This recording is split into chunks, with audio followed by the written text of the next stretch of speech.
All right, the geopolitical tensions between India and Pakistan often rattle investor nerves in the short term. But history shows that the Indian stock market tends to recover quickly, sometimes even gaining ground during conflict periods.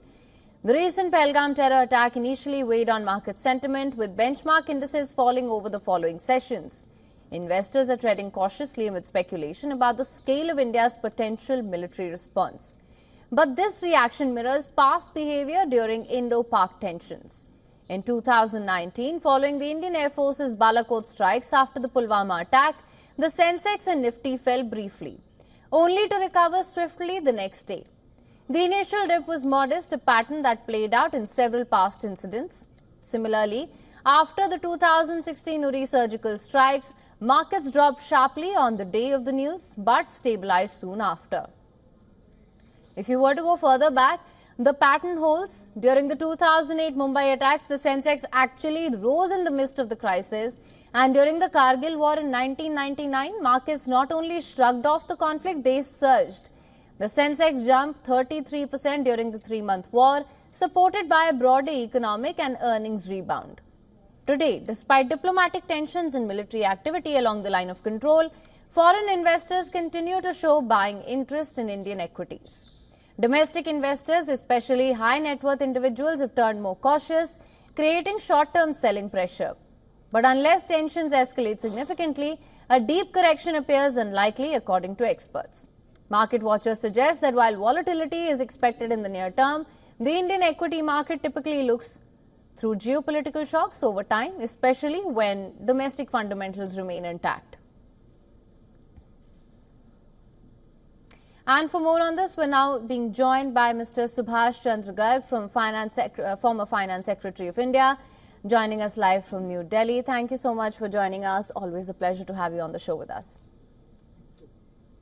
Now, as I mentioned, of course, in the report, history shows that markets usually shrug off conflicts and rise. How do you explain this, and why do you think this happens? See, if you isolate the impact of any potential war or any war action or any military action as such, the market is not one factor thing, but let us isolate this for a minute. Then what happens during those times is that the demand for many goods actually increase. For example, if you see the current conflict, the defense spending will go up. And that is showing up in some of the stocks which you see. So the wars or such military actions tend to actually increase the demand rather than depress it. So that is the reason why the stocks markets tend to go up during this time.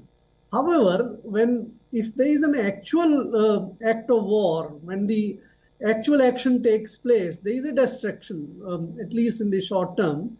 And that affects the market for some time, along with many other factors which take place. For example, in today's situation, the way the Trump tariffs are playing out, the way the economy is slowing down, otherwise, the way the foreign portfolio investors, they were sailing till yesterday, till last month, they have come back. So many of those factors do play. But on the issue of only the military action or the defense, in the short run, the markets actually tend to go up.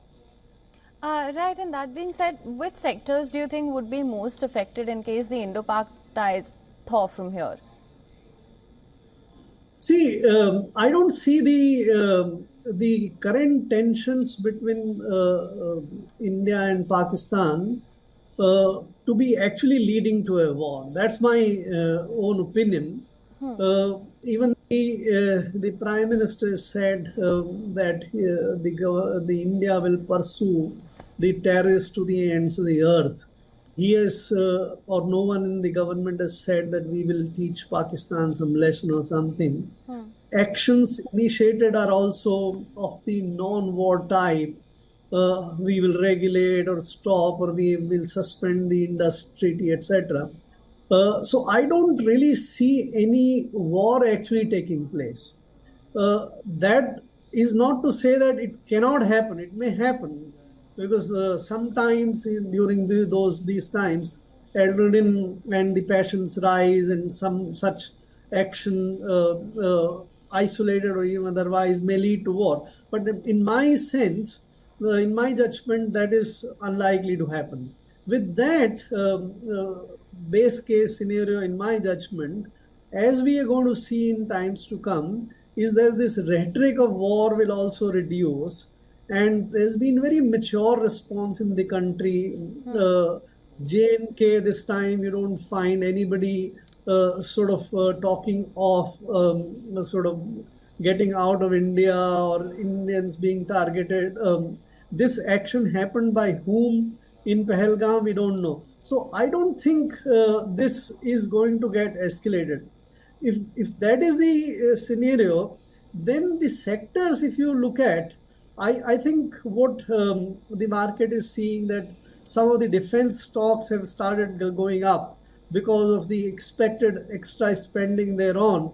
And if that doesn't materialize, then they might actually go back to the normalcy. And other sectors where some of the demands go up, for example, in textile and others, may also not mature. But the broader economy as such, agriculture, industry, services, I don't see this is going to get affected either way by this action. All right. Mr. Gar, thank you so much for joining us on World Business Watch with your insights on this. All the best. Bye-bye.